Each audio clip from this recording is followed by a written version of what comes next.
एक दफा की बात है। एक छोटे से गांव में चार भाई रहते थे। रामू, शायमू, घनश्यामू और सबसे छोटा चंद्रमू। ये चारों इतने बेवकूफ थे कि गांव वाले उन्हें देखकर हंसते हंसते लूट-पूट हो जाते। लोग कहते, अरे यार, इन चारों का दिमाग अगर एक साथ भी जोड़ दो तो भी आधा भी नहीं बनता। एक अतवार की सुबह, छठी का दिन, चारों भाई घर पर बैठे थे।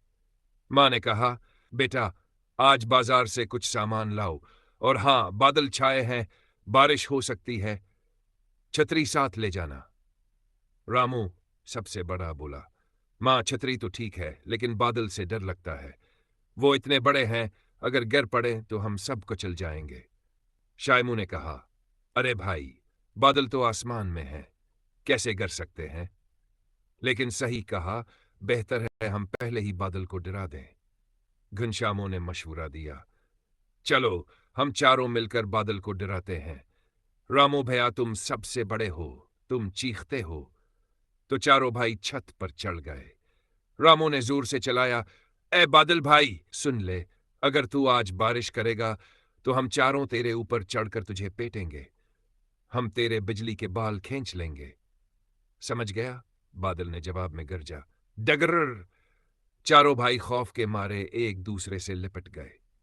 चंद्रमो सबसे छोटा रोकर बोला, भैया, बादल गुस्सा हो गया, अब क्या करें? शायमू बोला, अबे भागो, छतरी लेकर भागो, बादल हमारा पीछा कर रहा है। चारों नीचे दौड़े, छतरी हाथ में ली, लेकिन छतरी खोलने की बजाय सर पर रख ली जैसे टूपी हो। दौड़ते दौड़ते बाजार पहुंचे। बाजार में एक दुकानदार ने पूछा, क्या चाहिए भाइयों? रामू बोला, भाई साहब, हमें ऐसा सामान चाहिए जो बारिश में भीग ना जाए, धूप में जल ना जाए और चोरी भी ना हो। दुकानदार हंसते हुए बोला, अरे वो तो दिमाग है। चारों ने एक साथ कहा, वाह, तो हमें चार दिमाग दे दो।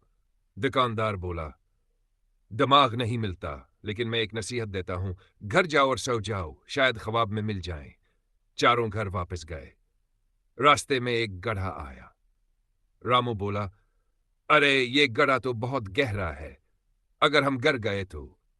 शायमू ने कहा, चिंता मत करो, हम रस्सी बांधकर एक दूसरे को खींच लेंगे। तो उन्होंने रस्सी ली। एक सरा रामू ने कमर में बांधा, दूसरा शायमू ने, तीसरा घनश्यामू ने और चौथा चंद्रमू ने। फिर सबने छलांग लगाई, लेकिन रस्सी छूटी पड़ अरे गई। क्या हुआ? सब ठीक हो? रामू गिरा, यहाँ पर कैसे शायमू निकलेंगे यहाँ से? खींचा, घनश्यामू लड़ा, चंद्रमू चीखा और चारों गड्ढे में जा गए। गड्ढे में बैठे बैठे रामू बोला, अबे ये गड्ढा तो हमारे घर से छूटा है, चलो घर चलते हैं। शायमू बोला, लेकिन कैसे निकलें? घनश्यामू ने कहा, आसान है, हम चारों कंधे पर चढ़कर सीढ़ी बना लेंगे। सबसे नीचे रामू खड़ा हुआ, उसके कंधे पर शायमू, फिर घनश्यामू, सबसे ऊपर चंद्रमू। चंद्रमू ने हाथ बढ़ाया, लेकिन ऊपर का किनारा अभी भी दूर था। चंद्रमू बोला, भैया, थोड़ा और ऊपर। तब घनश्यामू ने कहा, अरे अरे, मैं नीचे से धक्का देता हूं। और धक्का दिया, पूरा ढांचा ढह गया। चारों फिर गड्ढे में लड़क गए। अब चारों हंसने लगे। हा हा हा हा। रामू बोला, हम कितने बेवकूफ हैं। शायमू बोला, लेकिन मजा तो आ रहा है ना?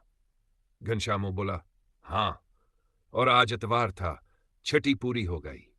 चंद्रमू बोला, चलो घर, मां से कहेंगे कि बादल से लड़कर जीत गए।